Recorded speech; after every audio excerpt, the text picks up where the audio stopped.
एक रात जो इतिहास बदल सकती थी। नवंबर 1971। पूरब में आग थी। ईस्ट पाकिस्तान की सड़कों पर खून था, चीखें थीं और लाखों बेघर लोगों की आंखों में सिर्फ एक सवाल था, क्या कोई आएगा?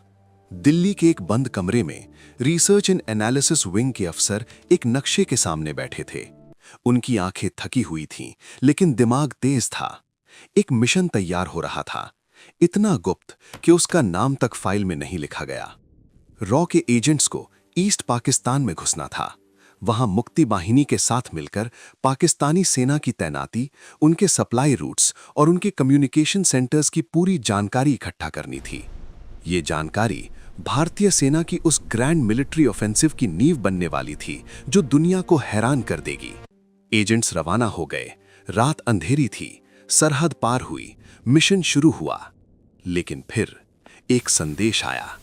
वायरलेस पर एक इंटरसेप्टेड सिग्नल, पाकिस्तानी इंटेलिजेंस का एक कोडेड मैसेज जिसे रॉ के क्रिप्टोग्राफर्स ने तोड़ा। और जो लिखा था उसने कमरे में बैठे हर आदमी की सांस रोक दी। दुश्मन को पता था पूरी ऑपरेशन, रूट्स, टाइमिंग्स, एजेंट्स की तादाद सब कुछ लीक हो चुका था। पाकिस्तानी सेना पहले से सतर्क थी, जाल बिछाया जा चुका था और हमारे एजेंट्स उस जाल में चलते हुए जा रहे थे। कम्युनिकेशन बंद था, एजेंट्स तक पहुंचने का कोई रास्ता नहीं था। हर मिनट बीत रहा था और हर मिनट के साथ खतरा बढ़ रहा था। दांव पर सिर्फ कुछ एजेंट्स की जान नहीं थी, दांव पर था पूरा मिलिट्री ऑफेंसिव। अगर पाकिस्तानी सेना को भारतीय रणनीति का पता चल गया तो वो अपनी सेनाएं रीपोजिशन कर लेती और तब जो युद्ध कुछ दिनों में जीता जा सकता था वो महीनों खिंच जाता। हर अतिरिक्त दिन का मतलब था हजारों निर्दोष नागरिकों की और मौतें। रॉ के तत्कालीन डायरेक्टर आर.एन. काओ ने एक फैसला लिया।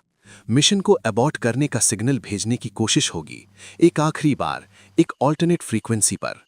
अगर एजेंट्स ने सुना तो बचेंगे, अगर नहीं सुना। वो रात शायद इंडियन इंटेलिजेंस की सबसे लंबी रात थी। और फिर खामोशी टूटी। एजेंट्स ने सिग्नल कैच किया, वो रुक गए, रूट बदला।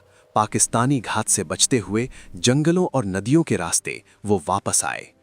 मिशन अधूरा था, लेकिन जानें बची थीं। और रॉ ने एक नया सबक सीखा था, इंफॉर्मेशन जितनी ताकतवर होती है, उसका लीक उससे भी ज्यादा खतरनाक। 3 दिसंबर 1971 को भारत ने युद्ध में आधिकारिक प्रवेश किया। 13 दिन बाद पाकिस्तानी सेना ने सरेंडर किया। एक नया देश बना, बांग्लादेश। लेकिन इतिहास की किताबों में जो विक्ट्री लिखी गई, उसके पीछे वो रातें भी थीं जिनके बारे में कोई नहीं जानता। वो एजेंट्स जिनके नाम कहीं नहीं हैं, वो अफसर जो अंधेरे में बैठकर हिसाब लगाते थे कि एक गलती की कीमत कितनी जानें होंगी। युद्ध सिर्फ मैदान में नहीं लड़ा जाता, सबसे पहला और सबसे कठिन युद्ध हमेशा उस कमरे में लड़ा जाता है जहां नक्शे होते हैं, खामोशी होती है और हर फैसले के साथ हजारों जिंदगियां कांपती हैं।